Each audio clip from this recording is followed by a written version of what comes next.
to Simply Women's Health with CJ. Today I'm going to talk about perineal trauma. You will also hear it referred to as perineal lacerations or tears. It is basically any damage or injury that occurs to the perineum. That's the area of tissue in between your vagina and your anus. It typically occurs during vaginal birth. However, there are some women who sustain perineal trauma with sexual intercourse. After your baby is born, your provider will inspect your perineum to see exactly what, if any, injury occurred. There are 4 levels of injury. I'm going to talk about each one of them, let you know what you can do. If you stick around to the end of the video, I will also give you some suggestions for ways that you can try to avoid perineal trauma with your next delivery. The first level of injury is what's called a first-degree laceration. It is a superficial tear that usually involves just the skin. It does not extend down into the muscles. It usually starts at the bottom of the vagina and goes down into your perineum. There are some people, however, who the tear goes up from the top of the vagina towards your urethra. These injuries may or may not require stitches. They typically heal in about 2 to 3 weeks. The most important thing for you to do is try to stay comfortable. Use those ice packs, use those padsicles. You can take Tylenol as needed. Thankfully, first-degree lacerations typically have no long-term effects on moms whatsoever. The next level of trauma is a second-degree perineal laceration or tear. It is a tear that starts at the bottom of the vagina, goes down into the perineum, and involves some of the muscles within the perineum. These injuries usually do require stitches and take about 4 to 6 weeks to heal. Thing for you to do, try to stay comfortable. Take your Tylenol as needed. Use your ice packs, use those padsicles. You may want to take a sitz bath. Definitely want to take some stool softeners to try to avoid constipation. Again, most women who have second-degree lacerations recover completely with no long-term problems. The next level of trauma is what's called a third-degree laceration. This is a tear that starts at the bottom of the vagina and extends all the way through the perineum and involves the muscles surrounding the anus. Thankfully, this injury only occurs in about 3% of deliveries.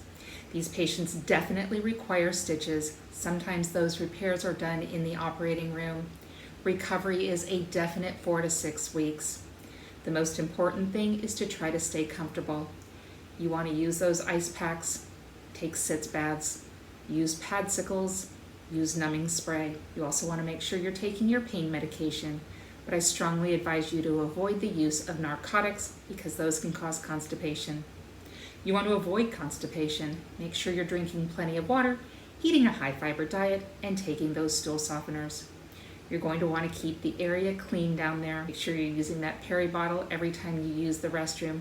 Pat yourself dry afterwards. And it probably goes without saying, you do not want to have intercourse until that area is completely healed.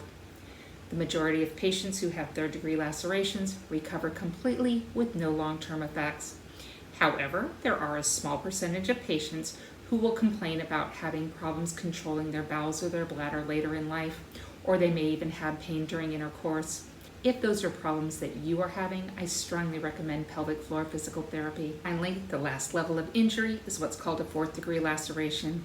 These are the most serious ones. This is a tear that starts at the bottom of the vagina, goes through the perineum, through the muscles surrounding the anus, and down into the rectum. These patients absolutely have to have stitches, and the repairs are often done in the operating room with you asleep. Recovery time is at least 4 to 6 weeks. Really important that you try to stay comfortable.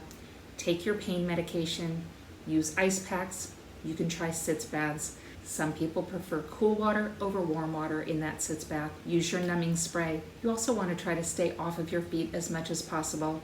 I usually recommend resting on your side to promote healing. You want to make sure you're taking your stool softeners because you do not want to get constipated. Make sure you're eating a lot of fiber and drinking tons of water. You want to try to avoid infection down there.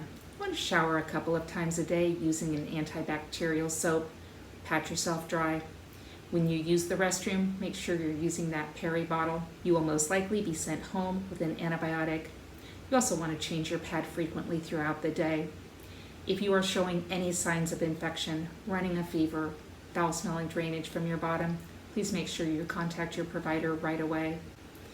It also goes without saying, we do not want you to have any kind of sexual intercourse until that area is completely healed down there. And most of these patients recover without any problems and do just fine. After a 4th-degree laceration, you are at increased risk to have problems controlling either your bowels or your urine. You may very well have painful intercourse or random pain in your vagina. I strongly recommend pelvic floor physical therapy as soon as you can tolerate those exercises. What can you do to try to avoid perineal trauma? Number 1, I recommend having your nurse or your midwife massage your perineum with mineral oil while you are pushing. Number 2, when that baby's head is crowning, have them put a warm compress such as a washcloth or a gauze over the top of your perineum. Let that heat stretch that perineum. Number 3, avoid pushing flat on your back. If you can push in a sideline position or even better in a squatting position, that can help. Number 4, controlled delivery. You want to make sure you let that baby open up that perineum from the inside to the out. Number 5, if you have concerns about perineal trauma, I recommend talking to your OB provider and getting a plan of care in place. In the meantime, if you have any questions that I can answer, I hope you'll leave those in the comment section below. While you're in that comment section, you know I'd appreciate it if you just hit that like button. If you're still here, thanks so much for sticking around through the entire video.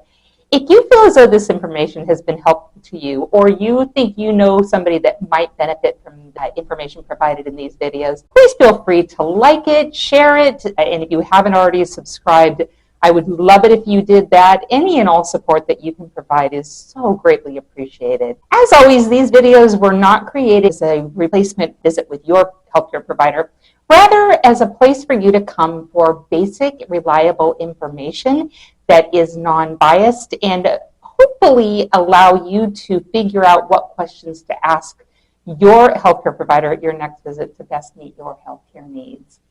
Again, I appreciate all of your support. If you want to contact me, my information is at the top of this screen, and I will put it in the comment section of this video. That's all I have for today. This is CJ. I'm at your cervix.